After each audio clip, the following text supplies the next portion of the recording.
di siang hari ini kita masih senantiasa diberi kesehatan sehingga dapat melaksanakan aktivitas kita seperti biasanya.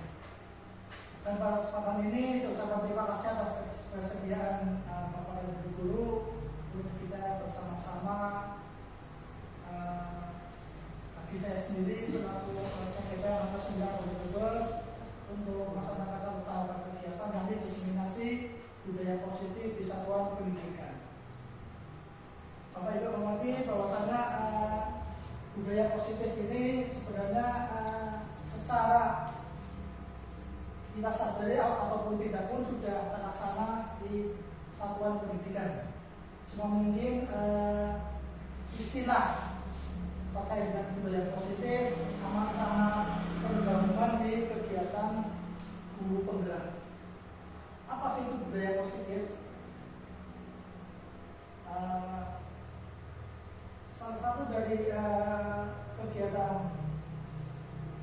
budaya positif ini tidak lepas dari tujuan pendidikan yang telah disampaikan oleh Ki Hajar Dewan Pembina. Tujuan pendidikan adalah menuntun segala kodrat yang ada pada anak-anak agar mereka dapat mencapai keselamatan dan kebahagiaan yang setinggi-tingginya, baik sebagai manusia maupun sebagai anggota masyarakat. Oleh sebab itu, pendidik itu hanya dapat menuntun tumbuh atau hidupnya kekuatan kodrat yang ada pada anak-anak agar dapat memperbaiki lakunya, bukan dasar hidupnya dan tumbuhnya kodrat anak. Jadi yang dulu teori tabula rasa kalau di guru penggerak itu sudah tidak relevan. Karena dulu kita mengenal bahwasanya anak itu seperti kertas kosong yang kemudian apapun isinya itu dari guru. Tapi kalau melihat dari teori yang ada di guru penggerak dan di KSD Dewanto, bahwasanya sebenarnya anak itu sudah ada sama-sama itu di kertas itu buat tapi sudah sama-sama. Inilah yang kemudian tugas guru untuk kemudian lebih menebarkan laku dari sama-sama biar menjadi jelas, terutama dalam hal hal-hal yang baik. Nah, lanjut di posisi budaya positif yang tadi saya sampaikan, bahwa budaya positif di sekolah adalah nilai dan kebiasaan di sekolah yang berpihak pada murid agar mereka dapat berkembang menjadi pribadi yang kritis, penuh hormat dan tanggung jawab sesuai profil pelajaran Pancasila. Jadi ini tidak lepas di dalam guru penggerak segala kegiatan yang terkait dengan pendidikan itu berpihaknya pada murid. Apapun yang kita lakukan semuanya berpihak pada murid. Nah, di dalam kegiatan ini yang kemudian kita akan merasa hal yang baru, ya ternyata begini. Bukan kemudian kita salah ataupun tidak memberikan, tapi oh ya kita diserahkan di situ di kegiatan guru penggerak. Oke, juga dengan kegiatan budaya positif ini kita pun jadi semakin lebih tahu apa dan bagaimana terkait dengan budaya positif. Konsep utama budaya positif, yakni yang pertama perubahan paradigma belajar, yang kedua disiplin positif dan nilai kebajikan universal, yang ketiga motivasi, hukuman, konsekuensi dan restitusi, yang keempat keyakinan keras, yang kelima kebutuhan dasar manusia, 6 restitusi atau posisi kontrol guru, dan yang 7 segitiga restitusi. Satu persatu saya sampaikan terkait dengan perubahan paradigma belajar. Dalam membangun budaya positif, sekolah dapat menyediakan lingkungan yang positif, yang aman dan nyaman agar siswa mampu berpikir bertindak, mencipta dengan merdeka, mandiri dan tanggung jawab. Disiplin sangat berkaitan dengan kontrol guru. Dan di sini adanya kemudian sekolah ramah anak, adanya kemudian hal yang bertujuan pada ini dalam rangka menyediakan lingkungan yang positif, yang aman dan nyaman agar siswa mampu berpikir bertindak atau mencipta dengan merdeka, mandiri dan tanggung jawab. Dan juga adanya kedisiplinan dari anak itu erat kaitannya dengan kontrol dari guru. Bagaimana dia niatan dia berdisiplin, dia berdisiplin itu dalam rangka apa? Ini nanti kita bahas satu di sini.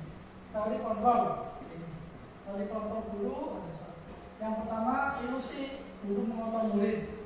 Ilusi bahwa semua penguatan positif, efektif dan bermanfaat. Ilusi bahwa kritik akan membuat orang bersalah dapat menguatkan karakter. Ilusi bahwa orang dewasa tidak untuk memaksa. Ini kenapa perlu disebut ilusi? Karena kita berpikir pendek aja, bahwa ketika kita memarahi anak, nanti anak akan nurut. Ketika kita memberikan penguatan positif, kita memberikan penghargaan, kadang itu berarti anak akan jadi senang dan akan terus nurut pada kita. Tapi sebenarnya enggak. Nih, di posisi ilusi guru maupun murid ini hanya ilusi, jadi hal yang tidak mudah permanen. Pada dasarnya kita dapat memaksa murid untuk berbuat sesuatu jikalau murid tersebut memilih untuk tidak melakukannya. Walaupun tampaknya guru sedang mengontrol perilaku murid, hal demikian terjadi karena murid sedang mengizinkan dirinya dikontrol. Saat itu bentuk kontrol guru menjadi guru dan sedang dipilih murid. Dari kontrol ini bahwa perilaku memiliki tujuan bahkan dalam perilaku yang tidak disukai. Jadi seolah ketika kita itu menyuruh murid, gitu itu sampai kemudian hal yang baik dan kemudian murid itu mau, seakan-akan kita berhasil. Dan kita berhasil bahwasanya murid itu kemudian murid sudah nurut, murid sudah patuh. Tapi itu bisa saja karena keterpaksaan, tidak karena takut, dan nilai waktu ketika semuanya sudah dia tidak akan melaksanakannya lagi. Dia akan, ya dalam bahasa kasar mungkin membangkang. Yang kedua, ilusi bahwa semua penguatan positif efektif bermanfaat. Penguatan positif atau bujukan adalah bentuk kontrol. Segala usaha untuk mempengaruhi murid agar mengulangi suatu perilaku tertentu adalah suatu usaha untuk mengontrol murid tersebut.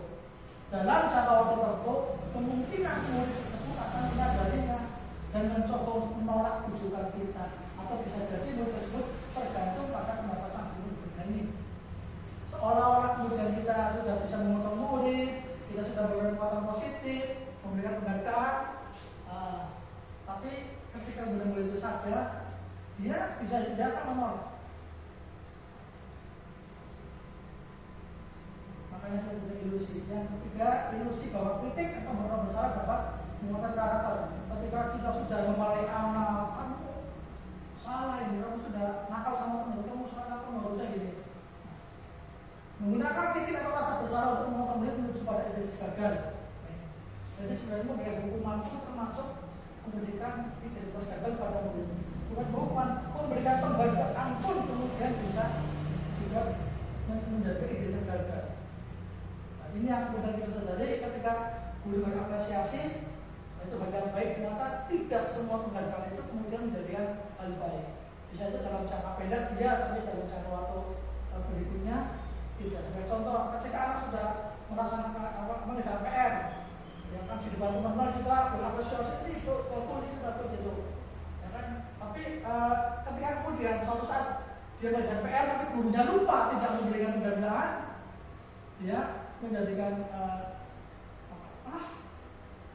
saya guru sebenarnya baik tidak memberi beban kita, jadi dia semakin malas untuk mengejar PR lagi.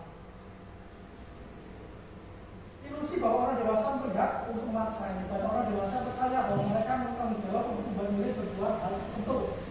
Apapun yang dilakukan dapat diterima selama sebuah kemajuan berdasarkan sebuah pengukuran kinerja. Pada saat itu pula orang dewasa menyadari bahwa perilaku memaksa tidak akan efektif untuk jangka waktu panjang dan sebuah hubungan penyusunan akan terbentuk. Inilah ketika kita sudah memaksa siswa, kita sudah memarahi siswa, seolah-olah kita sudah bisa mengontrol siswa. Tapi dalam jangka waktu tertentu jangka panjang ini tidak efektif. Bisa saja kemudian adanya permusuhan atau dendam pada siswa. Ini terkait dengan teorinya teori respon, stimulus dan teori kontrol. Ini perbedaannya di sini. Ketika realitas sama, kita berpikir bahwa siswa itu semuanya sama. Siswa datang ke sini, ya kalau belajar sama, tapi karakteristik siswa untuk belajar berbeda-beda. Kalau kita kontrol, realitas kebutuhan kita berbeda. Di stimulus respon semua orang melihat hal yang sama, tapi di kontrol setiap orang punya gambaran yang berbeda. Ini ada perbedaan pemikiran. Kita mencoba mengubah pandangan kita sama, tapi kita berusaha mengerti pandangan orang lain tentang dunia itu berbeda. Perilaku buruk dilihat sebagai suatu kesalahan, tapi tidak kontrol semua perilaku memiliki tujuan. Ketika anak kemudian ngambilkan sana, saat itu buruk. Kalau pada teori respon berarti itu nakal, itu salah. Tapi tidak dikontrol, kita harus tahu kenapa dia kemudian ngambilkan sana. Kita tanya dulu, oh ternyata dia awalannya dia sudah ejek, dia sudah ditakali di sini, jadi dia balas cuma yang tidak kali kemudian yang lapor duluan seolah-olah yang akan dia yang salah. Tapi kalau dari kontrol kita harus ini tahu bahwa semua perilaku tujuannya apa? Ketika anak itu sudah nakal, orang lain bisa mengontrol saya. Nah, tapi kontrolnya hanya Anda bisa mengontrol diri kita. Jadi kita itu tidak bisa dikontrol orang, kita pun tidak bisa mengontrol orang. Kalau seolah-olah sih bisa kita mengontrol orang untuk ini gitu. Tapi sebenarnya kita itu ada bisa. Terus saya bisa mengontrol orang. Nah, ini Anda tidak bisa mengontrol orang lain. Pemaksaan ada pada saat hubungan gagal. Kolaborasi dan proses itu menciptakan dengan baru. Model berpikirnya menang kalah. Siapa yang menang? Siapa yang kalah? Saya menang, Anda kalah. Anda menang, saya kalah. Tapi kalau kita dikontrol, bagaimana biar kemudian semuanya gagal menang? Jadi ketika kita mendamaikan murid yang bermasalah, bagaimana cara biar murid itu sama-sama kuat, tidak ada yang kemudian kita salahkan, tidak ada yang kemudian kita seolah kita bela, kita pilih kasih. Tapi bagaimana kita berpikir kemudian berpikir pola pikirnya menang-menang. Semuanya kita anggap bagus semua ketika kita sudah serahkan terkait dengan masalah. Itu kan juga berarti paradigma disiplin positif dan kebajikan yang besar. Nih, kebanyakan orang akan menghubungkan kata disiplin dengan kata tertib, dengan dan patuhan pada aturan. Kita disiplin, aturannya apa harus kemudian dilaksanakan. Kata disiplin juga sering dihubungkan dengan hukuman. Kata disiplin sering dihubungkan dengan hukuman. Padahal itu sungguh berbeda karena belajar tentang disiplin positif tidak harus dengan memberi hukuman. Justru itu adalah suatu alternatif lain. Kalau perlu sudah digunakan. Ini yang kemudian mindset ini yang akan kita rubah. Kalau saya untuk kondisi anak kita harus dengan hukuman. Makanya nanti ada budaya positif, ada yang apa nanti sebenarnya kata-kata. Dalam budaya makna disiplin dimana dari suatu yang dilakukan seorang pada orang lain untuk mendapatkan kepatuhan. Kita cenderung menghubungkan kata disiplin dengan kata tidak nyaman. Kalau kita diatur, aturan ya. Makanya ada cerita yang aturan dibuat untuk dilanggar seperti itu. Harus ini gitu. Ada kan itu bentuk satu aturan.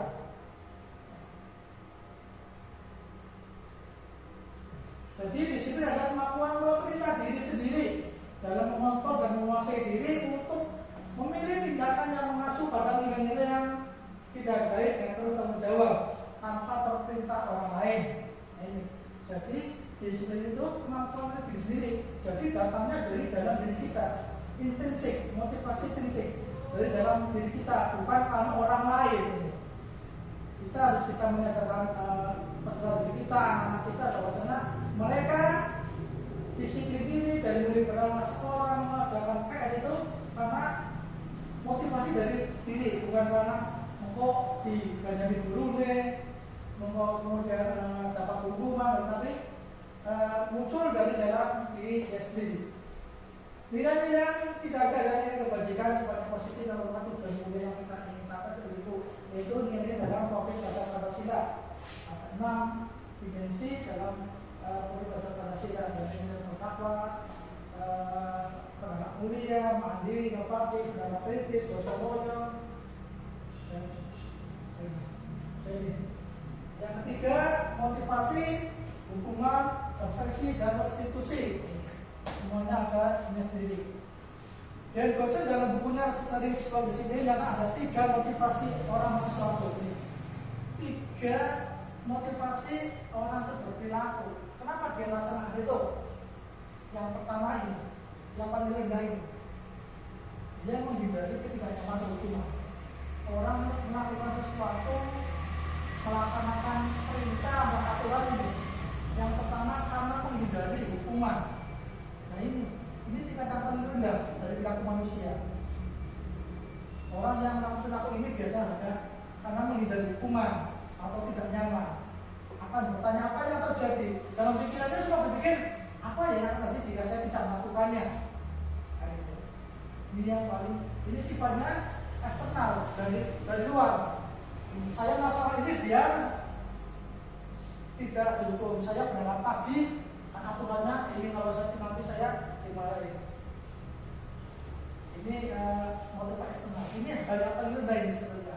Ketika orang kemudian seorang-orang itu tertib, soalnya dia itu rajin, tapi kalau motivasinya karena hukuman, ini sebenarnya justru yang paling rendah. Yang kedua, dia berperilaku baik untuk mendapatkan imbalan atau penghargaan dari orang lain. Ini tingkatannya satu tingkat di atas dari yang hukuman. Ketika tadi atau kita sendiri melaksanakan sesuatu, melaksanakan aturan, kalau motivasinya ini mendapatkan imbalan atau penghargaan, bisa perilaku mendapatkan imbalan atau orang dengan motivasinya bertanya, apa yang akan saya dapatkan apabila saya melakukan ini? Saya mau dapat apa kalau saya merajin? Oh, memang utama. Oh, memang bagus, hebat, Anda rajin. Karena dia melaksanakan kami ini mendapatkan penghargaan. Kalau kemudian dia suatu waktu dia kemudian berangkat pagi tidak ada ekspresi apapun, dari gurunya tidak menyanjung-nyanjung, ya dia nanti akan balik lagi. Balik kemudian turun lagi dia terlambat karena ini sifatnya eksternal, karena dari luar, dari orang lain. Yang paling bagus adalah ini yang ketiga ini. Untuk dia sesuatu motivasinya untuk menjadi orang yang mereka inginkan dan menghargai diri sendiri dengan nilai-nilai yang mereka percaya. Orang yang dengan motivasi ini akan menjadi orang yang seperti apabila saya melakukannya. Ya, jadi ini datang dari jiwa dari diri kita. Kita menghargai diri kita. Oh ya, ini sudah aturan, saya pasang aturan ini, bukan dari eksternal. Jadi entah orang mau memberikan penghargaan, entah orang mau tepuk tangan ataupun tidak, ada hukum ataupun tidak, kalau kita sudah sadar, ya kita akan melaksanakan apa yang sudah menjadi tanggung jawab kita. Ini terkait dengan motivasi. Nah, ini restitusi. Apa ya? Kita jadi akan mengenal terkait dengan restitusi. Restitusi adalah proses penciptaan kondisi baik untuk memperbaiki kesalahan mereka sehingga mereka bisa kembali pada pokok mereka dengan harapan yang lebih kuat. Restitusi juga merupakan kolaborasi yang mengajarkan baik untuk mencari solusi untuk masalah mereka dan membantu murid berpikir tentang orang sekitar yang menginginkan dan bagaimana mereka harus memperlakukan orang lain. Jadi ini kebalikan dari hukuman. Ketika hukuman kita menjadikan murid menjadi gol, seolah-olah dia itu salah, seolah dia itu gagal melaksanakan sesuatu. Kalau restitusi justru kita menyadarkan bahwa mereka salah, tapi kita juga memberikan solusi bagi mereka untuk memperbaiki kesalahan tersebut sehingga dia menjadi lebih kuat lagi, lebih sadar lagi dan tidak akan kembali melakukan kesalahan. Ini bedanya restitusi dengan hukuman. Ini yang seterusnya yang akan kita lakukan ketika kita lebih kenal. Ini kalau hukuman menjadi identitas gagal. Hukuman identitas gagal. Kalau disiplin, ini kalau konsekuensi maupun institusi ini identitas sukses. Jadi hukuman itu sesuatu yang menyakitkan. Iya, anak disuruh misalnya yang fisik, disuruh push up, disuruh lari-lari, ya, belum nanti hal yang malu dan lain sebagainya. Tapi kalau konsekuensi sesuatu yang terjadi, restitusi, program pilihan, ini semuanya ada di sini. Hukuman tidak nyaman untuk dilaksanakan dalam jangka panjang. Korban mendapatkan anak akan tersakiti perilaku. Ini semuanya ada di sini. Sebagai contoh, misalnya anak terlambat masuk kelas, kemudian dia dihukum dengan lari-lari di depan di halaman sekolah. Ini ada hukuman. Ini tidak ada hubungan antara anak telat dengan dihukum lari-lari. Kemarin juga ada telat, kemudian disuruh menyapu, sebenarnya tidak ada ini. Tapi kalau kemudian restitusi, dia dipanggil, dia ditanya alasannya kenapa kemudian telat, kemudian kita solusinya kira-kira bagaimana, kita tahu alasannya, kita tahu berikan solusinya, ketemu solusinya aja telat karena dia tidurnya terlalu malam sehingga kemudian dia bangunnya kesiangan. Nah, di sini kita akan berikan ini di posisi restitusi. Lanjut ini negatif. Kalau di hukuman kata negatif, awas ya kalau dilakukan lagi, awas nanti kamu. Kan kami nanti lakukan apa yang saya katakan. Kalau positif, ini sesungguhnya ingin kami lakukan. Kita menanyakan dulu, maka kemudian kami melakukan itu salah apa tidak? Kalau salah, yang benar harusnya bagaimana? Jadi dia akan sadar. Menurut memakan diri, menurut patuan, menurut disiplin. Kalau di hukuman, mau menyalahkan diri, soalnya akhirnya dia jadi betul, dia jadi malu-maluin. Kalau di positif, mendorong disiplin positif. Ini semuanya. Terus, nih masih juga di perbedaan hukuman, transaksi dan institusi. Kalau ada hukuman, ketika anak salah dia kan menyembunyikan kesalahannya. Aku, salah dia kan dia. Ketika dia makan sama teman dia kan amat mungkin ya. Saya enggak gitu. Tapi kalau di konstruksi murid anak belajar peraturannya, di restitusi anak belajar memecahkan masalah. Ini beda sekali. Ketika di hukuman, ketika dia masalah dia kan menyembunyikan kesalahan itu. Tapi kalau di restitusi dia saja dan dia nanti bersama-sama dengan gurunya dia akan belajar memecahkan masalah. Ini semuanya. Kalau hukuman dibuat oleh guru, restitusi dibuat oleh guru dan murid. Kalau kerjasama juga ini dibuat oleh anak. Kalau restitusi dibuat oleh anak sendiri karena keyakinan tidak berarti posisi keyakinan keras. Selanjutnya adalah keyakinan kasih. Yang ini nilai-nilai keselamatan atau kesehatan. Inilah yang disebut suatu keyakinan. Nilai kebajikan di Indonesia yang disepakati tersirat dan tersurat lepas dari latar belakang tidak terkait dengan suku, negara, bahasa maupun agama. Ini keyakinan kelas. Beda. Kenapa pakai keyakinan kelas tidak peraturan kelas ini? Jadi teman-teman ke depannya juga walaupun tidak kemudian kegiatan pendidikan guru penggerak, tapi teman-teman menjadi tahu, oh ya, kita tidak menggunakan kata-kata kalimat peraturan kelas. Kalau peraturan yang dibuat oleh guru dan anak harus mematuhi. Tanpa anak kemudian sanggup atau tidak sanggup, dasar baru sanggup. Kenapa pakai keyakinan kelas? Seseorang akan lebih tergerak dari semua untuk mendapatkan keyakinannya daripada segera mengikuti serangkaian peraturan terus tanpa makna. Dilarang membuang sampah, tapi tidak tahu kenapa dilarang membuang sampah sembarangan. Kita tidak posisi di depan, dilarang membuang sampah sembarangan, tapi kita nanti dibawa terkait dengan kesehatan. Jadi dia sadar kalau saya buang sampah sembarangan, setelah kesehatan tidak baik. Kalau sampahnya sama plastik atau apa barangkali membahayakan ketika terinjak ataupun ini, jadi licin dan sebagainya. Ini makanya murid pun demikian, mereka perlu mendengarkan dan membaca ada sebuah tentang peraturan yang diberikan. Apa nilai kebajikan di balik tersebut, apa utamanya dan tidak tertarik. Kalau peraturan biasa kan menjadi beban. Iya ya, harus berapanya tempat waktu, harus buang sampah di tempatnya dan sebagainya. Pembentukan keyakinan kelas. Keyakinan kelas bersifat lebih abstrak daripada peraturan yang dirinci. Keyakinan sebuah pernyataan yang universal. Pernyataan berupa dalam bentuk positif. Itu buat tidak bagaimana mengucapkan. Ini bedanya dengan ketika kita membuat peraturan dengan dilarang terlambat masuk kelas, posisinya negatif, dilarang itu sudah boleh. Tapi di bagian kelas kita pakainya bentuk positif, datang tepat waktu. Diganti datang tepat waktu, misalnya 15 menit datang tepat waktu. Kalau peraturan dilarang datang terlambat. Peraturan yang kedua dilarang membuang sampah sembarangan.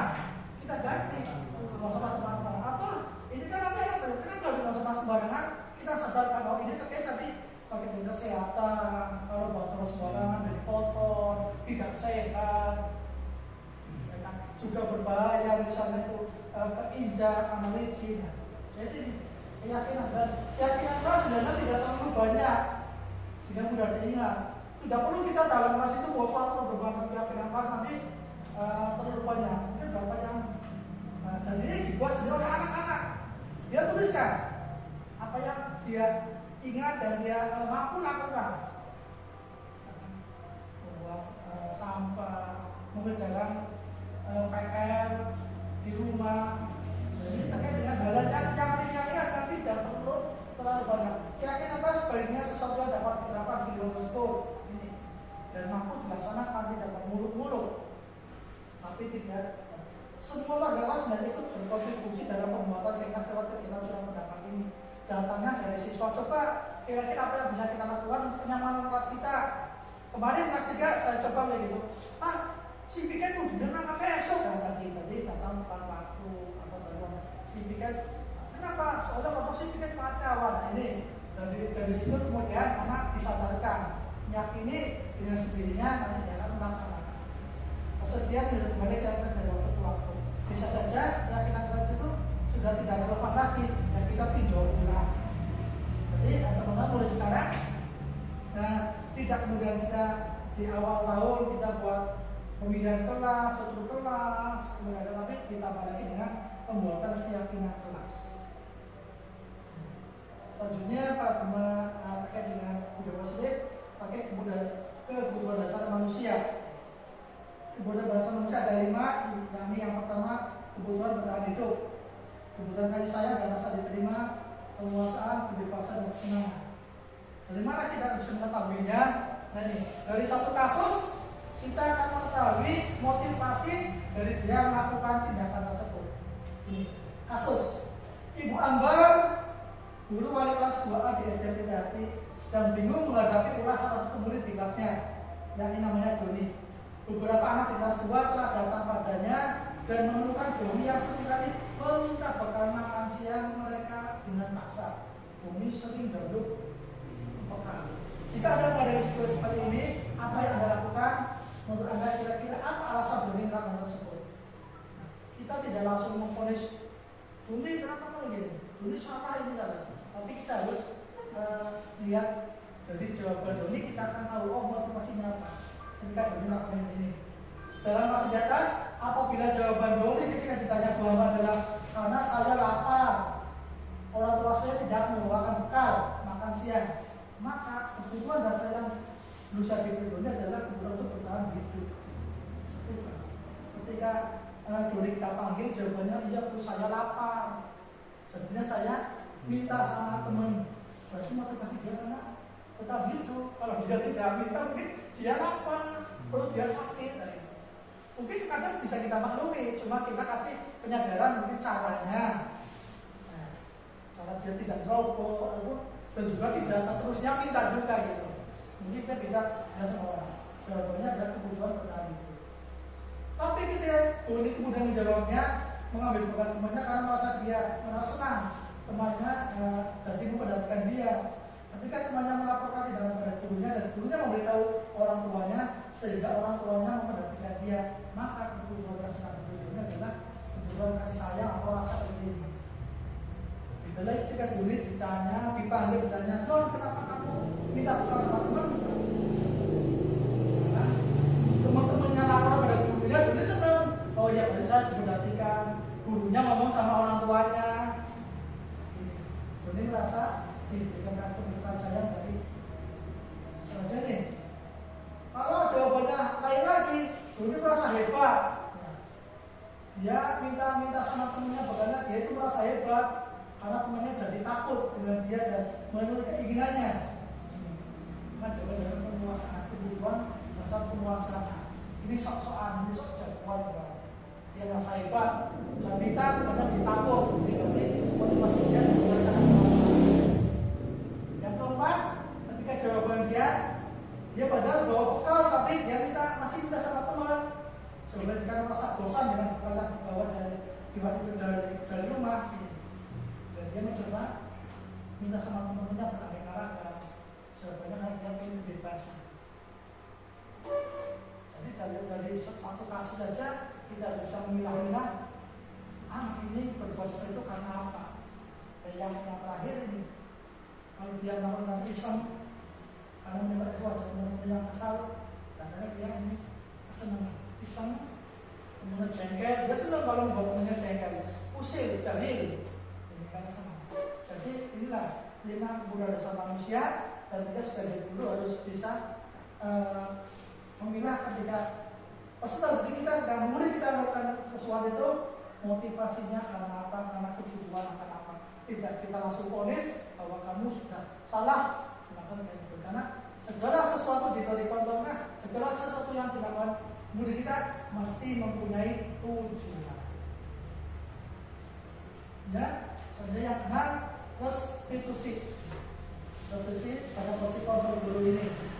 Ini yang saya juga sangat senang sekali terkait dengan ketika kemudian menerima materi ini. Posisi kontrol guru di sini ada 5. Posisi kontrol sebagai penghukum, sebagai pembuat rasa bersalah, sebagai teman, sebagai pemantau, dan sebagai manajer. Ini yang nanti yang paling bagus di posisi manajer. Jadi selama ini kita cuma tahu ya kita mendidik mengajarkan anak salah, kita ingatkan, kita juga marah. Nah, di sini ada 5 posisi kontrol kita sebagai guru. Yang pertama sebagai penghukum. Sebagai seorang penghukum bisa menggunakan hukuman fisik atau verbal. Bisa menggunakan dengan hukuman omongan. Orang-orang yang menjalankan posisi penghukum senantiasa mengatakan bahwa sekolah memerlukan sistem. Sekolah akan lebih menekan murid lebih dalam lagi.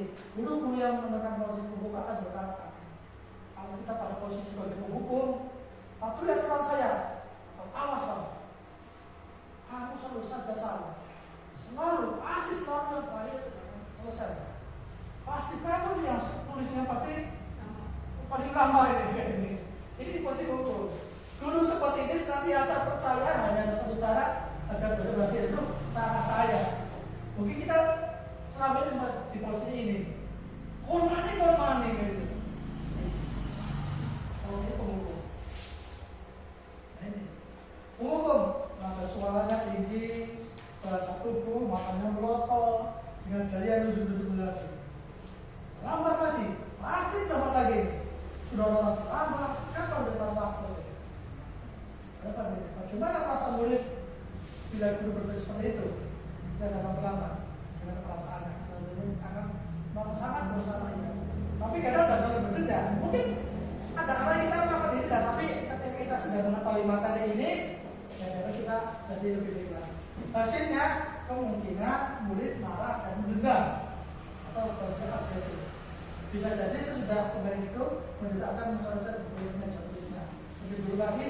Sekolah murid bayar motor atau mobil itu dan akan membawa kendaraan tersebut dengan takut. Ini sudah pada posisi tingkatan yang lebih tinggi. Ini jadi biasa dua SMA seperti ini ketika murid jadi ya motornya gurunya dikonversi dan ini kejadian. Kalau di pada SD kita sadar kalau kita menjadi penghukum pun juga tidak separah kemudian ketika ini. Membuat merasa bersalah, ini lebih lembut lagi. Pada posisi ini biasa gunakan bahasa lebih lembut. Pembuat merasa bersalah akan menggunakan keheningan dan orang lain merasa tidak nyaman, bersalah. Jadi kata-kata yang membuat akan lembut. Ibu sangat kecewa sekali dengan kamu. Berapa kali bapak memberitahu kamu ya? Gimana coba kalau orang tua kamu tahu kamu berbuat begini? Banyak banget juga. Yang melaksanakan juga gimana kalau orang tua kamu tahu? Mau aku panggil, kan? Dia merasa bersalah, jangan takut untuk juga orang tua. Di posisi ini mereka memiliki penilaian yang buruk tentang diri mereka. Mereka merasa tidak berharga dan telah mencelakakan orang-orang yang disayanginya. Ini ketika posisi kita sebagai orang bersalah, menyatakan bahwa mereka salah tanpa kita mencari solusi itu juga tidak baik juga. Nanti anak akan merasa salah terus saya sudah salah, saya tidak berguna, saya tidak mengecewakan orang tua saya yang sudah bekerja membiayai saya. Ini posisi kita membuat sebagai orang yang membuat mereka salah. Membuat bersalah, nada suaranya memelas, halus dan sedih. Bahasa tubuh merapat pada anak langsung. Contohnya, Afi, kamu ini bagaimana ya? Kamu sudah berjanji dengan ibu tidak akan terlambat lagi. Kenapa ya? Nah, kenapa kamu senang sekali dengan ibu? Ibu benar-benar kecewa sekali. Sudah terlambat, ini kan masih tetap terlambat terus. Saya kecewa.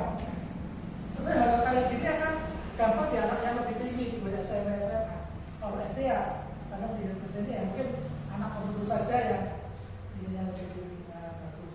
Nah, Hasilnya murid akan merasa bersalah telah mengecewakan ibu bapak gurunya, dia akan berperan yang gagal, tidak sanggup membahagiakan orang lain. Kadang-kadang saya ini lebih bahagia dari siap berhukum.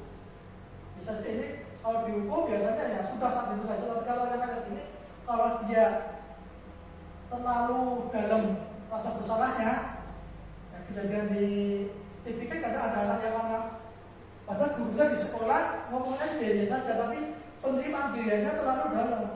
Iya ya, saya sudah salah sendiri kan, kejadian anak kemudian melakukan ini di luar kontrol. Ada anak yang bunuh diri karena padahal gurunya tidak marah-marah, tapi karena disadarkan menjadi orang yang berbuat salah, dia merasa tidak berguna lagi, dia malu dan sebagainya, akhirnya dia sama seperti ini pun. Makanya di sini dia ini bisa lebih berbahaya dari sikap menghukum. Kalau menghukum bagi anak tertentu, alah seperti kamu dihukum wis rampung gitu ya. Dia salah, suruh push up selesai. Bagi anak tertentu cuek. Kan yang itu wis. Maksud salah mani, kalau dihukum mani, paling bolak-balik seperti itu. Tapi kalau yang di pas ini sudah disadarkan berbuat salah, biasanya lebih tertanam ya. Ini yang keempat, sebagai teman. Guru pada posisi tidak akan menyakiti murid, namun tetap berupaya mengontrol murid melalui persuasi. Posisi teman pada guru bisa menjadi negatif ya. Posisi menjadi teman, jadi bisa negatif juga positif. Positifnya hubungan baik guru dengan murid akan terjalin. Guru di posisi teman benar hubungan baik untuk ini. Tapi juga nanti ada negatifnya. Ketika kita mendebati ini, ayo bantulah demi bapak ibu, ayo ingat tidak bantuan bapak selama ini. Ya sudah, kalau tidak apa-apa, nanti ibu bantu bereskan. Nah, kita memposisi sebagai teman, kalau murid, nah ini ada dulu, ada baiknya, ada dulu. Baiknya jadi akrab, tapi nanti tidak banyak jadi tergantungan ini. Hal negatif dari posisi adalah bila serta guru tersebut tidak membantu, maka murid akan kecewa dan berkata, saya pikir itu teman saya, tapi tidak. Jika gurunya entah lupa, entah karena satu kesibukan gurunya tidak membantu lagi, dia jadi kecewa. Murid merasa dikecewakan dan tidak mau lagi berusaha. Hal lain yang timbul dari adalah murid akan bertindak untuk guru tertentu, tidak untuk guru lainnya. Jadi contohnya ketika sudah sebagai teman, kelas 3 misalnya gurunya emang seperti teman. Ketika guru kelas 3 tidak ada dan diganti guru lain, jangan beda, mungkin beda. Ganti Pak Edi gitu misalnya. Nah orang saya pas subusi saya mandiri, dia akan membanding-bandingkan. Nanti tidak akan nurut, hanya nurut pada guru yang memang sudah akrab ya. Ini pun juga tidak baik ketika kita posisi sebagai teman pun tidak selamanya baik. Ada suaranya ramah, akrab, bercanda, bahasa tubuh, bapak beri mata yang terjemahkan. Nanti ada bagaimana usia. Bagaimana perasaan murid ketika guru seperti itu? Murid akan terlaksana dan akrab dengan guru. Ini adalah dampak positif. Hanya saja di sini lagi murid tergantung pada guru tersebut. Tidak ada masalah dia merasa bisa menghadapi tugas guru bagiannya. Akibatnya dari posisi teman, akhirnya berbuat sesuatu bila yang menurut guru tersebut dan guru itu berlaku sama guru yang lain ini. Kalau kita coba sebagai teman, anak akrab, ketergantungan, ketika guru itu tidak ada, dengan guru lain dia tidak bisa seperti itu. Karena sedang ini tanpa tidak kita positifnya ya, guru dengan murid akrab biasanya nurut, kalau tidak akrab ya nurut, tapi tidak. Ini selanjutnya sebagai pemantau, guru sebagai pemantau atau mengawasi. Pada saat kita mengawasi, kita belajar atas perilaku orang yang kita awasi. Posisi pemantau berdasarkan pada peraturan-peraturan dan konsekuensi. Dengan penggunaan sanksi, kita dapat memisahkan berbagai bagian dengan murid. Sebagai seorang yang menjalankan pemantau, pertanyaannya ini biasanya. Peraturannya apa? Kamu tahu peraturannya? Oh Pak, kenapa? Harus datang tepat waktu ya. Jadi kita memperhatikan peraturan-peraturan, mengajarkan, memperlihatkan. Sanksinya apa? Peraturannya apa ya? Kita sebagai pemantau. Seorang pemantau saat melakukan perhitungan catatan berdata dengan sebagai bukti atas orang. Posisinya akan menggunakan stiker catatan. Kalaupun tidak dengan ini pun ya, kita biasanya sudah tercatat di kita mana anak-anak yang sudah biasa kesalahan atau melanggar aturan biasa di kita ada. Jadi kita memantau mereka ketika dia salah, kita ini sudah berapa kali kamu ini kalau salah ini. Memantau ada suatu data yang formal. Tadi kalau kamu jam berapa kita mulai, tahu Pak. Jam 7 kamu terlambat 15 menit. Kamu tahu konsekuensinya, tahu Pak. Nanti kalau anak-anak sudah istirahat, saya harus terus. Karena saya tadi terlambat mengerjakan, jadi ketinggalan. Anak yang lain keluar, saya akan terusin. Kita memberikan pengertian pada anak, pemantauan pada anak. Murid memahami proses yang harus dijalankan karena telah melanggar salah satu aturan sekolah. Guru tidak menunjukkan emosi yang berlebihan ataupun marah atau membuat merasa bersalah. Murid tetap dibuat tidak nyaman dan harus tinggal di tempat istirahat dan menjalankan tugas. Guru tetap harus memantau murid pada saat menjalankan tugas tidak bisa anak murid tidak bisa dijelaskan. Ini kita menyadarkan kamu sudah telat. Ya Pak, konsekuensi apa? Saya harus terus di dalam kelas mengerjakan sampai selesai. Di saat teman-temannya sudah keluar. Ini sebagai pelapor. Dan yang terakhir ini, kita diharapkan teman-teman menjadi ini manajer. Posisi manajer adalah posisi di mana guru berbuat sesuatu bersama dengan murid. Mempersilahkan murid untuk tanggung jawab perilakunya, yaitu murid. Ini semua di posisi ini, ya kan? Seorang murid akan berkata apa yang kita yakini, dari keyakinan kelas. Ya Pak, saya salah. Akuannya keyakinan kelasnya harus tepat waktu. Saya telat, kamu salah, saya salah. Terus jika meyakini apa kamu berhasil memperbaikinya, terus jika kamu memperbaiki ini, kalian menunjukkan apa tentang dirimu, apa rencana kamu. Jadi kita sebagai manajer kita tahu dia terlambat, kita sadarkan. Kita juga memvalidasi, nanti ada di segi institusi, kita validasi kesalahannya.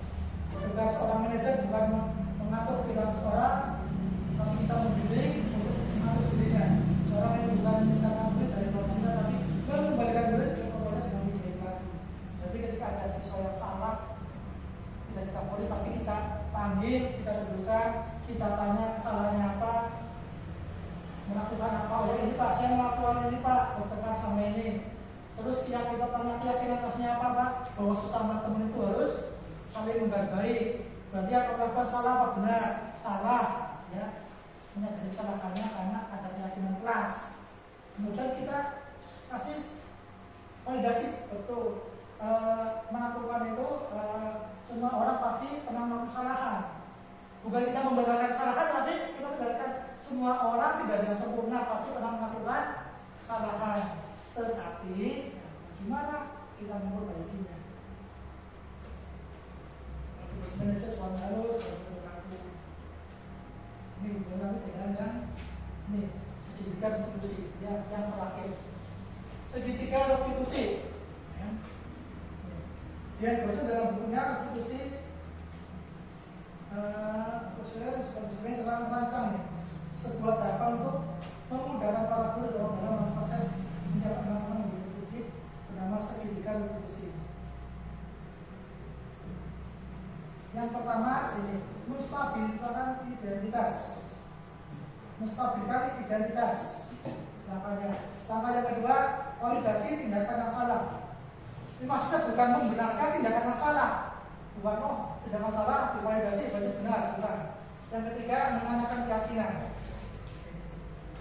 Di posisi menstabilkan identitas ini, kita berbilang ini, setiap orang pasti pernah melakukan kesalahan. Kamu bukan satu-satunya yang pernah melakukan itu. Semua orang pasti melakukan kesalahan. Tapi setelah ini sudah distabilkan, kita memvalidasi tindakannya. Kamu tentu punya alasan mengapa melakukan itu. Nah ini kita validasi bukan membenarkan kesalahan dia, tapi kita menanyakan. Kamu melakukan itu pasti punya alasan. Kenapa kamu ngambil temanmu? Kamu punya alasan. Kita tahu alasannya. Ketika alasannya sudah dijawab, kita tanya benar apa salah. Ini apakah cara yang lebih efektif untuk mendapatkan apa yang kamu butuhkan? Benar gak kamu mengambil itu ketika ini? Walaupun kadang orang ada yang ini kampret balas kampret, balas lebih hebat lagi, ya. Nyawa dibalas nyawa gitu, itu benar salah. validasi tindakan yang salah. Kita memvalidasi ketika dia melakukan kesalahan. Nah, yang terakhir di posisi ini ya, menanyakan keyakinan kelas. Kamu salah ya. Salahnya apa? Pada keyakinan. Apa keyakinannya? Sesama teman harus saling menyayangi, Pak. Keyakinan atas apa yang telah kamu? Keyakinan atas apa yang telah kita sepakati? Harus saling menghormati sama teman, mengenai teman baik teman. Kamu ini dari orang yang seperti apa? Nah, saya ini dari orang baik. Ini menstabilkan identitas. Bagian yang paling pertama dari segi tiga institusi menstabilkan identitas. Ketika anak kemudian bertengkar, kita ambil dua-duanya, di situ kita stabilkan kondisinya, identitasnya dengan berbuat salah itu tidak apa-apa. Maksudnya bukan kemudian tidak apa-apa ini mudah dibenarkan, tapi tadi tidak ada manusia yang sempurna. Pak Guru juga pernah melakukan salah seperti itu ketika kecil. Kalau kita bisa menyelesaikan ini, Bapak Ibu tidak tertarik dari siapa yang salah, tapi Bapak Ibu mencari solusi dari masa ini. Kamu berhak merasa begitu, kamu berhak mampu yang mengatakan ini nanti terjadi. Apakah kamu sedang memperbaiki diri sendiri? Ini kata-kata dari menstabilkan identitas. Ya, emosinya menjadi stabil, kita ingatkan. Kalau kita mengatakan lebih atas akan sangat sulit, bahkan hampir tidak mungkin buat anak untuk tetap katakan. Kalau kita mengatakan lebih atas akan sangat sulit, bahkan hampir tidak mungkin buat anak untuk membantah. Para guru tugas mengajarkan anak-anak menyatakan bahwa mereka mengatakan kalimat tersebut yang mungkin hanya butuh begitu bisa memfasilitasi. Jadi ini menstabilkan. Awal ini dulu, ketika kita tahu ada murid kita yang melaksanakan, kita stabilkan dari mereka. Kesalahannya apa? Baru nanti di posisi ini validasi tindakan yang salah. Ada kalau misalnya begitu dari ini, kamu pasti punya alasan. Di posisi ini biasanya kita akan validasi dari yang salah, bukan membenarkan yang salah, tapi kita mau tanya ini, mengapa? Kamu pasti punya alasan. Nah, setelah ini baru kita tahu bahwa alasannya ini, baru kita sudah kasih respon lagi. Karena kita melaksanakan ini, kamu membalas semuanya karena kamu sudah dipukul duluan, kamu pukul lagi, tapi apakah ini benar? Ya Pak, saya salah ya. Teman kamu juga salah, kamu juga salah, tapi kita jangan sama salah. Solusinya bagaimana? Biasanya kalau saya dapat teman, anak biasanya paling salaman sih gitu. Salamannya jangan dendam, terus kembali ke ini. Yang terakhir ini, kita tanyakan keyakinan kelasnya. Kenapa? Kenapa kamu salah kali ini? Sudah melanggar keyakinan yang sudah kita buat bareng-bareng dulu di awal kita masuk kelas, kita naik kelas, kita sudah berkeyakinan sesama teman harus saling menghargai, tapi kamu pakannya berarti kamu sudah melanggar keyakinan kelas. Kedepannya solusinya tadi saling memaafkan, jabat tangan, kemudian tidak mengulanginya lagi sehingga tidak berdendam dan muka-muka dengan jadi dia akan ingat. Ini bukan ditanyakan selesai. Jadi yang pasti dengan budaya positif ini saya hanya ingin memberikan merefresh terkait dengan apa-apa yang kita lakukan selama ini. Kita sudah lakukan, tapi mungkin kita belum tahu atau terkait dengan apa ya yang kita lakukan ini. Jadi budaya positif dengan para di sekolah, bahwasanya kita berpihak pada apa yang kita laksanakan bagi murid. Tapi kita juga tidak kemudian berpikiran, aduh kalau kayak gini berarti kita tidak, nanti kita kayak gini salah kita enggak. Sudah ada koridor-koridornya, sudah ada batasannya.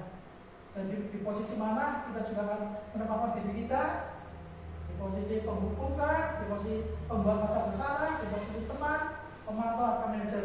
Nah, diharapkan kita di posisi manajer. Ketika ada yang salah pun kita tidak langsung vonis, tapi kita harus tahu alasannya, jadi kita tahu kebutuhan apa yang dia butuhkan. Oh, ternyata dia nyuri karena apa? Pengen jajan. Oh, dia ngambil karena dia pengen diperhatikan. karena di rumah kurang perhatian kan ada gitu. Mungkin kayak salah satu yang kelas 4 dan mungkin ketika kita moga-moga nanti ada solusinya, jadi dia bisa berubah. Mungkin seperti itu. Ternyata ada Pak Azhar di sini ketika saya sibuk kayak gini, dia nanya, Pak, mana apa gitu. Dia nanya, oh ternyata dia iya kan dia, oh ya dia tanya sih, oh ini anaknya cakep gitu, oh ini Azhar ini. Dia tanya, Pak, apa Pak gitu. Oh berarti sebenarnya dia bisa komunikasi ketika kita sudah kasih perhatian. Nah kan, Akbar juga ya. Ya, dengan kemudian kita perhatikan, nah, tapi berbagi kita tetap ada koridor itu, karena dengan kemudian menjadi teman pun tidak selamanya baik. Jadi, Bapak Ibu, mungkin ini yang dapat saya sampaikan. Barangkali Pak yang memberikan respon pagi ini, barangkali kita Pak di posisi ini bagaimana? Kemudian ini, ya nanti barangkali yang masih ini pun mungkin dulu di keluarga sudah kembali ke diri lagi. Betul lah, untuk pemaparan dari Bapak, menurut saya pastinya sangat jelas. Cuma saya ingin menanyakan 3 pertanyaan. 3 pertanyaan ini sebenarnya sudah lama waktu itu saya ingin sampaikan kepada hasil maupun dari instruktur waktu itu. Cuma saya tidak ada waktu untuk menyampaikan. Jadi intinya sharing aja ya Pak. Yang terkait dengan kedisiplinan, pastinya untuk kedisiplinan kan nanti prosesnya kita membuat keyakinan kelas atau kesepakatan kelas. Sedangkan kesadaran anak untuk dalam menyadari dia tuh punya tanggung jawab atau apapun yang sudah dibentuk dalam keyakinan kelas tersebut. Jadi bagaimana cara menyadarkan anak itu tentang kesepakatan kelas atau keyakinan kelas, sedangkan kesadaran diri pada anak-anak itu berbeda. Dan yang kedua, sekarang ini kan banyak sekali Pak kasus kesehatan mental, apalagi anak-anak sekarang. Walaupun pada zaman kita anak dia Pak, guru zaman dahulu sampai di pukul atau apapun, anak zaman dahulu itu lebih kuat. Kalau anak zaman sekarang pakai omongan saja sudah minder, sudah agak berbeda dengan yang dulu. Nah, terkait dengan kesehatan mental anak itu, bagaimana kita sebagai guru untuk memahami anak tersebut. Anak kan punya kebutuhan berbeda, punya karakteristik yang berbeda. Jadi caranya bagaimana? Sedangkan anak itu tidak hanya satu kelas itu paling tidak 20, 30, satu-satu kita itu bagaimana caranya? Nah, yang ketiga, dalam melaksanakan segitiga restitusi, pastinya kita sebagai guru akan mengalami proses tadi. Nah, ternyata setelah dalami kasus anak tersebut, ada turut andil faktor dari keluarga. Misalkan anak telat ya Pak, telat kenapa Mas, untuk ibu atau untuk ayah. Jadi misalkan ada faktor dari keluarga, bagaimana otomatis kita kan harus ada kolaborasi juga dari wali murid. Bagaimana kita menyampaikan kepada keluarga dari anak tersebut tanpa harus menyinggung, apalagi kalau berkaitan dengan faktor ekonomi juga ya Pak. Apalagi juga orang tuanya juga pasti ada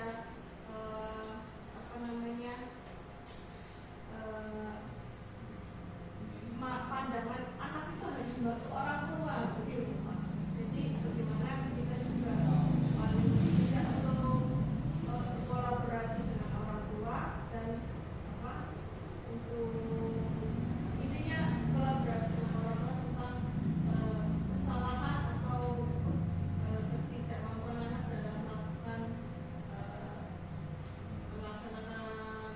bagaimana kesempatan terhadap sampai ya Terima kasih.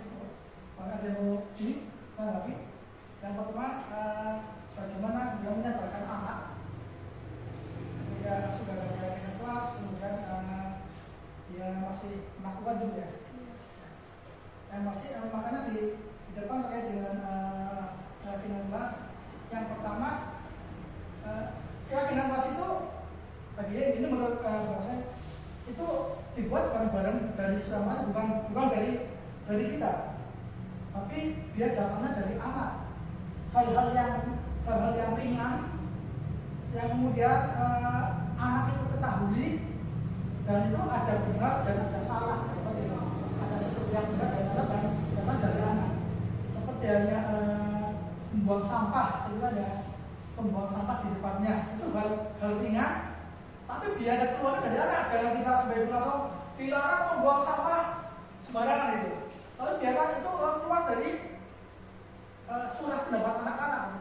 Atau itu jadi datang dari anak dan hal yang ringan yang bisa kita lakukan, anak juga lakukan. Datang tepat waktu kan. Datang tepat waktu ya biar anak juga tadi Pak situ ya biasa saya tadi ini atau situ biasa kita sadarkan oh ya datang tepat waktu. Syukur bisa 15 menit, 10 menit sebelum berbunyi seperti itu. Kemudian dihalangi jadi mulai dari awal keyakinan itu datangnya dari anak, kesadaran itu keluarnya dari anak. Tadi di sana juga tidak perlu banyak-banyak juga, tidak perlu banyak juga, sehingga mudah diterima dan mudah dipahami oleh guru besar. Kita juga di awal pembuatannya juga kita sampaikan tadi sama hubungan dengan kesehatan, berangkat apa hubungan dengan disiplin diri, kemudian saling menghormati sama teman, tadi hubungan dengan menghormati. Jadi ada nilai-nilai di saya juga kita tanamkan pada mereka. Insya Allah walaupun dari hal yang ringan, hal kita tidak terlalu hal yang tidak ada yang terlalu wah masih biasakan misalnya. Tapi kalau yang ringan hasilnya dari kegiatan surat pendapat, insya Allah mudah-mudahan anak bisa ketika dia salah pun restitusi itu harus kita sama pada anak. Jadi insya Allah moga-moga dengan itu anak bisa sadar dan tambah tahu bisa hal kayak gini tidak kemudian berjalan dalam jangka waktu pendek. Mungkin ketika disadarkan dibuat di kelas 3 mungkin akan menjadi kesadaran diri ketika sudah naik di kelas 4. Jadi kita juga meyakini ini bukan jangka pendek yang kemudian hasilnya kita buat hari ini, besok ataupun seminggu anak sudah nurut. Saya enggak. Jadi sebagai guru pun enggak, kita tetap sabarnya atau tetap konsisten. Dan sabar dan konsisten bukan tidak masih kayak gini kita nyangka ya tidak pernah baik. Jadi yakin itulah kita juga meyakini diri sendiri, kita berpikir positif, insya Allah dan ini kita tidak pernah bosan kemudian. Kalau kita ditanya kemudian dengan kayak gini anak harus sudah nurut, jadi sakit bukan seperti itu. Tapi jawaban saya bagi kita bagaimana kita tetap sebagai guru kita tetap sabar dan konsisten terhadap hal tersebut, dan awalan dari pembuatan kakek mas pun harus ringan dan datang dari anak. Mungkin dari saya jawabannya seperti kalau kita harus kemudian anak harus cepat nurut seperti ini katanya ya mungkin tidak akan bisa. Yang kedua terkait dengan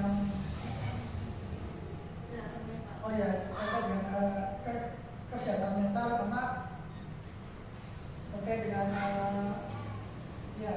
paling ya posisi kontrol aja kita menentukan diri kita.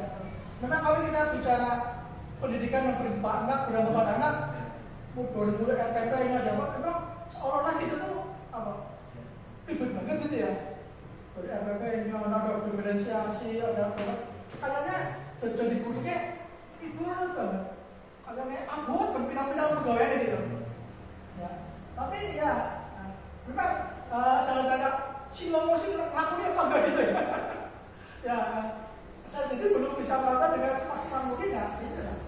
Tapi ada yang kemauan ya, bismillah moga-moga nanti bisa, moga-moga bisa seperti ada berangkat dapat 3 hari. Kita selalu dapat 3 hari, jam 6:30 sudah di sini. Tapi saya sendiri belum bisa melakukan dengan sebaik-baiknya gitu ya. Kan seperti itu. Tapi dengan kesehatan mental ya baik lagi. Kalau kita bisa kembali ke dulu ya, kalau dulu bicara dulu juga anak di jauh gurunya ya malah kandawo tuanya ya maksudnya kandawo tuanya malah dia ngomong pokoknya banyak ya kan. Kalau bicara kayak gini, saya lebih dulu balik ke guru. Kalau dulu guru, mungkin Pak Jawa saya juga pernah punya mata, kok kayaknya ikhlas gitu. Dia mengajar datanya ikhlas. Dulu jadi guru negeri ya, guru swasta, dia ngajarnya dengan ikhlas Pak ya. Jadi dia tidak ada juga mungkin di samping ikhlas juga beban menjadi guru juga mungkin tidak terlalu banyak. Apalagi dia itu asal dia berangkat, dia ngajar, dia ikhlas. Kesadaran di samping dari orang tua, dan keluarga juga. Jadi akhirnya muridnya juga jadi ditambah lagi mungkin dulu banyak gurunya ikhtiar. Ya, mungkin eranya beda sih ya. Kalau dulu banyak gurunya ikhtiar loh. Dan kemudian ya ada yang puasa. Sekarang kita tanya pada diri sendiri, pernah nggak sih kita mendoakan murid kita gitu loh?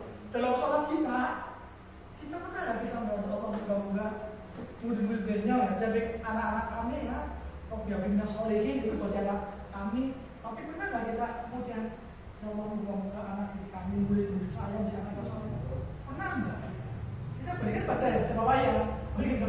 Jadi ketika keyakinan sudah mungkin ada atas, tetapi dibalikan lagi pada kita itu. Jadi ada yang hanya tersurat, tapi ada yang tersirat, tapi ada yang tersurat ya. Mungkin dari itu moga-moga kalau kita bicaranya hal yang kelihatan mungkin sudah masalah semua Bu. Saya yakin teman-teman sudah masalah semua ya, sampai sabar gitu lah. Bicara mungkin ada misi ini sudah sabar, tapi itu tetap kayak gini ya, mungkin kita perlu cara lain lagi mungkin ya, yang mungkin belum kita laksanakan ya. Karena kita sadari dengan doa kami, dengan doa para ibu guru, kita mendoakan ya, seperti itu. Kalau dulu saya sebetulnya bukan gurunya tidak terlalu banyak, dia datang mengajar, ikhlas sekali dengan bayar berapa kan gitu. Dan juga dari guru murid di sabot, kalau orang tuanya malah ditambahin orang tuanya, jadi gurunya juga tenang dan juga ikhtiarnya juga jalan dan sebagainya. Jadi ketika jawaban saya gimana Pak? Saya sudah maksimal. Kalau saya jawab usaha lain lagi, loh sudah maksimal semua, sudah dilakukan semua ya. Sudah melakukan ini, sudah melakukan itu, semuanya sudah.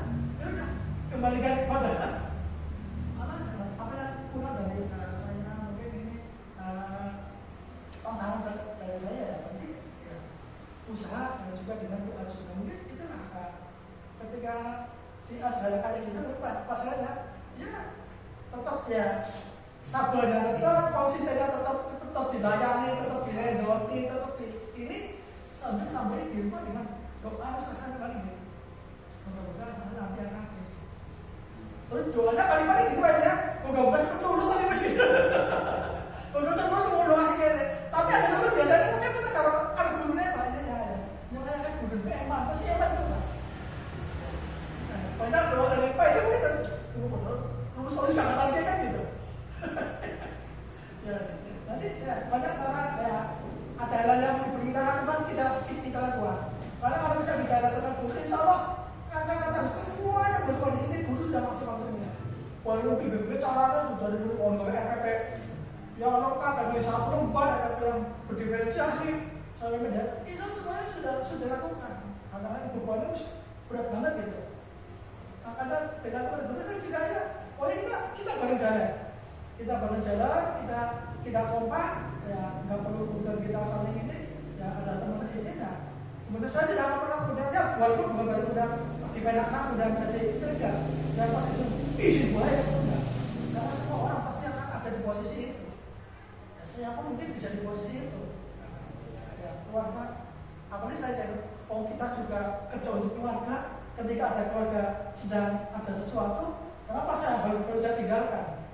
Dan maksudnya ya, untuk bekerja di depan keluarga, tapi ketika kita punya kewajiban ngajar, kewajiban sebagai pegawai negeri itu sebagai, tapi saya jadi pegawai negeri juga karena untuk keluarga. Ketika keluarga benar sakit, tapi baru saya tinggalkan kan minimal prosedurnya saya izin, insya Allah walaupun ada pimpinan yang saya izin yang mana itu ada. Di mana saya pun ada sih di dalam teman guru untuk ada undangan rapat pramuka aja gak bisa keluar kepala sekolah izin makanya itu nanti gimana gitu loh bagaimana kita ada ini karena kita pasti belajar yang penting tidak pernah kapiran semuanya berjalan kita tahu kan kita sudah besar kita sudah tahu ini masing-masing dan yang terakhir tadi bagaimana kemudian ketika institusi itu hubungan dengan keluarga. Saya kira tadi sebenarnya sudah dijawab juga dengan Pak, sudah dijawab sendiri sebenarnya dalam artian ya kalau berjalan dengan keluarga ya kalau berjalan orang tua dan bagaimana cara menyadarkannya ya baik-baiknya kita bagaimana kemudian kita ngomong ini kalau kemudian kita satu dua kali ngomong kemudian syukur jadi tapi kalau enggak ya tetap bersahabat atau saya juga mendidik karena kejadian kemarin yang di Jawa Timur anak kemudian membacok gurunya kan seperti itu dia tidak pernah mengerjakan tugas ketika kemudian tes pengawasnya kemudian gurunya dari depan sudah diizinkan langsung pas di kelas sama pengawasnya nggak boleh karena ada tugas yang belum dikerjakan suruh keluar dia keluar pulang ambil ini, datang ke assalamualaikum tapi kan dibacok dia cuma salam kan dia langsung bacok gurunya seperti ternyata kan jawabannya saya tidak bisa mengerjakan tugas PR karena malamnya saya gagal sama orang tua banyak gurunya yang tidak tahu bagaimana caranya berarti ya memang itulah yang kemudian berbut entah buat tidak ya adanya yang sekarang namanya asesmen awal kan jadi sih PBK-nya berarti siji ya pasti siji kita minimal tanya ataupun kalau banyak orang sini tahu tanya sama guru apa si kasih bibir boleh bapaknya cerai kita tahu orang jadi kita kasih perlakuannya tapi yang paling jadi kan dia tidak tahu kalau di rumahnya bagaimana ternyata dia malamnya buat orang tua tidak mengerjakan tugas langsung dimarahi tidak boleh ikut tes yang mesti di sini mungkin kita ya salah baca salah tapi perlakuan guru jaga itu sudah salah kalau tidak ada ini menurut saya seperti juga nanti kita sama-sama inilah melaksanakan juga ketika anak sekolah orang tua karena ekonomi tapi dan di sini orang dulu juga bagaimana kita bisa menempatkan diri kita ya berarti dia kan itu tidak apalagi kalau di sini anak di kita tingkatan dasar anak kecil ya mungkin sabarnya mana lebih sabar banget kalau kayak gitu lebih sabar lagi. Kalau di tingkatan SMP mungkin lebih mengerti ya mau tapi sebenarnya ya jawabannya benar itu tugasnya di posisi itu tidak akan melebar kemana-mana ya kita ya keluarga pola dengan keluarga tapi keluarga itu baca betul ya karena mungkinnya paling dari jalan kayaknya kenyataannya pun sekolah kadang sudah amat sangat pengenalan sekali bukan dan terakhir asin soto kan melanjutkan ujian wis dulu bojone kan ujian mau lulus. Jadi kayak seperti itu ya. Kita yang penting usaha sudah kita lakukan. Kayak anak misalnya anak terus ternyata bantu orang tuanya, paginya ngomong ibu bapaknya sama di sini, terus SOS ngomong adiknya di sini sampai bapaknya balik, orang tua balik jam itu beda aja rumah, ya pak ya. Jadi kan masih ada seperti itu. Ya, jadi kita berusaha sih ngomong dengan orang tuanya terkait dengan aturan. Kalau ini bisa aturan sekolah ada tidak bisa semua sendiri. Syukur mereka bisa sadar. Kita bisa sadar. Kalau enggak ya terus kita sabar, kita konsisten terus untuk memberikan penyadaran. Kayaknya kita sudah merasa itu sih kan. Balik lagi ke orang-orang kalau hubungan dengan orang lain ya tidak tadi itu deh. Kita tidak bisa mengontrol orang lain. Dan orang-orang itu tidak bisa mengontrol kita ya, jadi adanya ya kita mengontrol diri kita sendiri kita sabar terus konsisten untuk bisa melakukannya. Paling itu banget. Jadi ya terus ya. Hah? Iya sama-sama pemerintah itu seperti itu. Komunikasi. Walaupun setelah itu pun ada yang lebih jauh lagi. Orang-orang ujian tunggal saya kan lulus kelas jawabannya pun asing. Tidak usah. Berapa makanya? Nah, guru SD gitu ada orang tua tunggal mahasiswa dari di situ Pak Fulus ya. Karena itu kan pas susah banget pengertiannya seperti amat sangat itu. Oke. Ya. Ini saja jawabannya mudah-mudahan tidak puas ya, nanti bisa mencari jawabannya lebih lagi. Yang lainnya atau sudah? Ya. Sudah. Ada lagi apa ini? Kalau sudah, Bapak Ibu, terima kasih. Terima bisa di ini apa ya? Terima kasih Bapak Ibu dari apa yang saya sampaikan. Satu bermanfaat bagi diri saya sendiri juga, kita bisa melaksanakan tugas terkait dari guru saudara, dan juga memberikan pencerahan dari teman-teman yang tidak berarti tidak ikut berbuat, kemudian tidak tahu menahu terkait dengan materi. Ini salah satu materi dari guru saudara terkait dengan ibu positif. Bagaimana kita memposisikan diri kita, kontrol diri kita, bagaimana kemudian motivasi anak-anak melakukan sesuatu. Pasti anak masa itu punya tujuan tertentu. Jadi kita tidak jelas menyalahkan, tapi anak masa itu karena punya tujuan. Walaupun itu sesuatu itu hal yang salah pun dia punya tujuan. Ini saja yang harus saya sampaikan. Kurang lebih saya mohon maaf. Saya Assalamualaikum warahmatullahi wabarakatuh.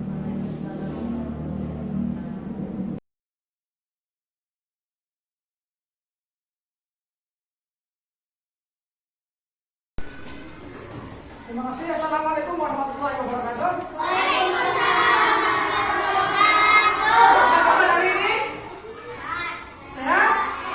Baik? Semangat untuk belajar? Semangat!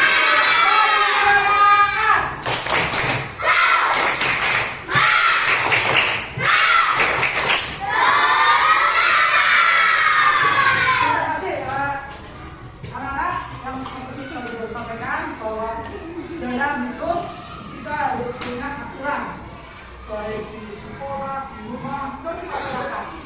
Kan?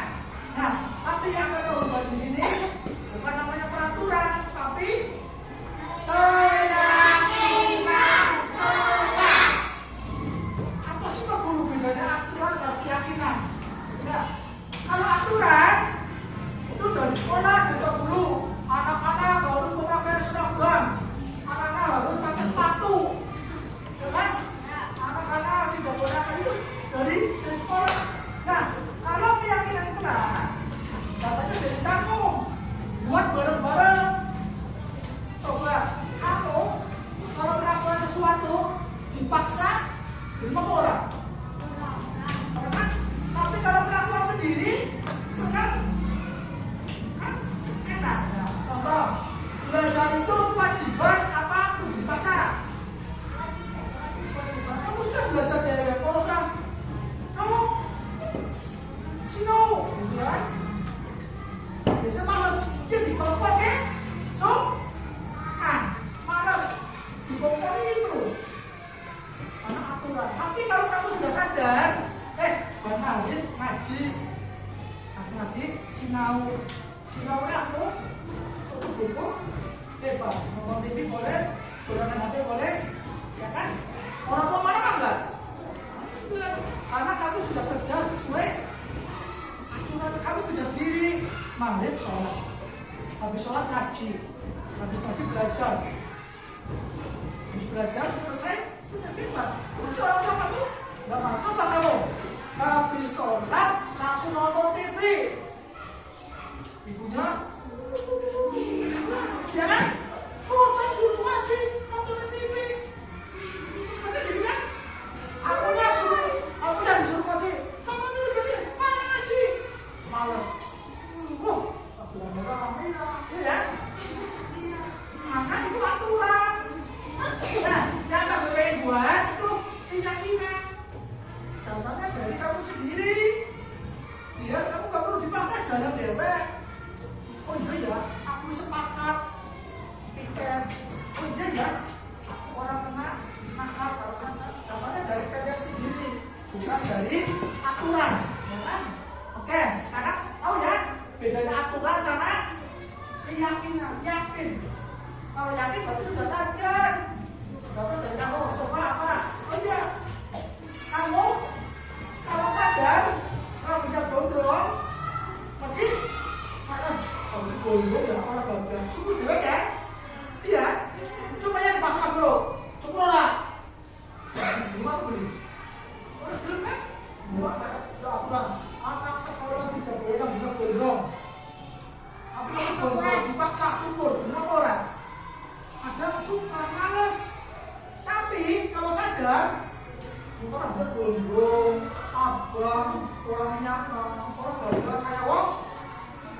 yakin.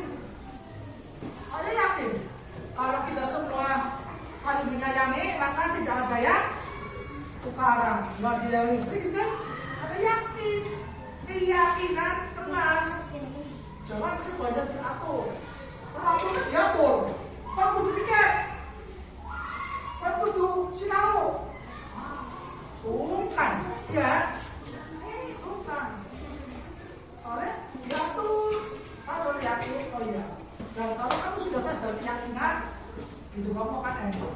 Ibu kamu, bapak kamu akan senang. Coba sekarang, ya, yang bisa kita satu-satu keyakinan di kelas kita. Nah, ya, satu, keyakinannya apa tuh? Piket, yang piket harus berangkat lebih awal. Satu, kita tulis ya. Ya, nanti kita ini satu, yang piket, ya, piket berangkat lebih awal. Apa lagi? Dua. Apa juga yuk? Membuat sampah tempatnya. Membuang sampah di tempatnya. Apa lagi? Yuk, kita bareng-bareng dari kalian. Ya. Ya, memakai seragam sekolah. Ya, aku merah jangan go pakai bebas. Yang kawasan apalagi baru olahraga. Memakai pakaian seragam sekolah. Betul. Terus apa lagi? Coba kita bareng-bareng keyakinan. Hormat, ya. Hormat pada guru, iya. Menghormati guru, menghormati guru. Sama-sama gimana? Iya, menghargai dan sayang sama teman. Menghargai dan sayang sama teman. Ini, ya, menghargai dan sayang sama teman. Apa lagi? Kalau ada PR, jadi dari rumah. Ya. PR dikerjakan, iya, di rumah. Ini 6 keyakinan kelas kita. Bagi yang piket, berangkat lebih awal. Yang piket berangkat di awal. Kita sepakat? Sepakat ya? Tidak perlu dipaksa. Oh iya ya, aku dinanya piket. Mempat makatan luwih esok, ya kan? Piket waktu awan. Mau jadikan aneh. Jadi kamu sadar, oh itu dinanya piket. Sudah tahu piketnya masing-masing? Sudah tahu piketnya masing-masing? Yang piket dari Senin siapa? Yang dari Senin? Senin? Yang dari Selasa? Yang piket dari Selasa? Yang piket dari Rabu? Yang hari Kamis? Yang hari Kamis? Sing piketnya Kamis? Yuk, sing piketnya Kamis? Yang piketnya Jumat? Yang piketnya Sabtu? Kamu sudah tahu dari piketnya masing-masing. Berarti kamu sudah bisa mempersiapkan diri. Sadar, yakin. Oh iya, aku piketnya Senin banget esok. Selasa, oh piketnya Selasa ya. Aku piketnya Selasa banget esok. Yang kedua, baca. Membuang sampah di tempatnya. Iya, berarti yang buang sampahnya tidak tepat, berarti dia salah. Ini membuang sampah di tempatnya. Cuma sampah masukin aci. Apalagi sampah toko di tas. Jorok. Ya, Ya, dorong. Taruh keluar ke. Nah, ya. Yang ketiga, keyakinan kita yang ketiga. Memakai pakaian seragam sekolah. Yang kita punya keyakinan kita pakai seragam. Senin, Selasa seragamnya. Rabu, Kamis. Oke, Kamisnya olahraga. Jumat. Sabtu. Kita sepakat, kita yakin. Baik, menghormati guru. Siapapun gurunya, bukan cuma guru kelas, kita saja. Guru kelas 1, kelas 2, 3, 4, sampai anak bro. Kita bisa menghormati. Kamu sudah tahu nama guru masing-masing? Guru kelas 1 siapa? Guru kelas 2? Guru kelas 3? Guru kelas 4? Guru kelas 5? Guru kelas 6? Guru olahraga? Guru agama? Kepala sekolah? Kalian harus tahu kita semua. Nanti mudah-mudahan kita punya penjaga yang bisa bantu kalian untuk bersih-bersih. Nanti kita membuat penjaga. Terus, keyakinan saya yang kelima. Berarti kita tidak boleh bertengkar, saling bantu-membantu. Kalau bercanda boleh, tapi jangan keterlaluan. Kalau bercanda jangan main tangan, jangan plek, jangan plek, nggak boleh. Bercanda biasa, guyonan gitu ya. Ya, sahabat harus saling menghargai dan menyayangi. Yang keenam, keyakinan kita. Kalau ada PR, ya kita terima contohnya di sini. Jadi kamu tandanya kamu belajar. Kalau PR yang dikerjakan di sekolah, tandanya kamu tidak belajar. Ini beberapa keyakinan kita. Nanti akan Pak Guru buat dalam sebuah tulisan. Termasuk nanti di bawah sana akan Pak Guru kasih buku untuk kamu baca. Akan Guru kasih majalah sana. Ya, nanti akan Guru kasih. Nanti kakaknya jaga ya. Kan baca, ambil, baca banyak beberapa baca. Selesai taruh. Di pojok itu. Pak Guru sudah beri haknya khusus hadiah buat kelas 3. Tepuk tangan. Kalau ada majalah dulu, ada majalah tentang polisi gitu. Banyak sekali yang taruh dia namanya sudut. Sudut kan? Sudut membaca, kalau taruh di sana. Nanti kalau Pak tidak bisa suruh kayak ini ya. Nanti Pak Guru akan sini masuk ke sini. Ini, sing seneng maca siapa ya? Iya kan itu. Nanti banyak di sana. Nanti baru kasih pertama 1 dulu raknya. Nanti kalau banyak kelas yang lain ini. Ya kan?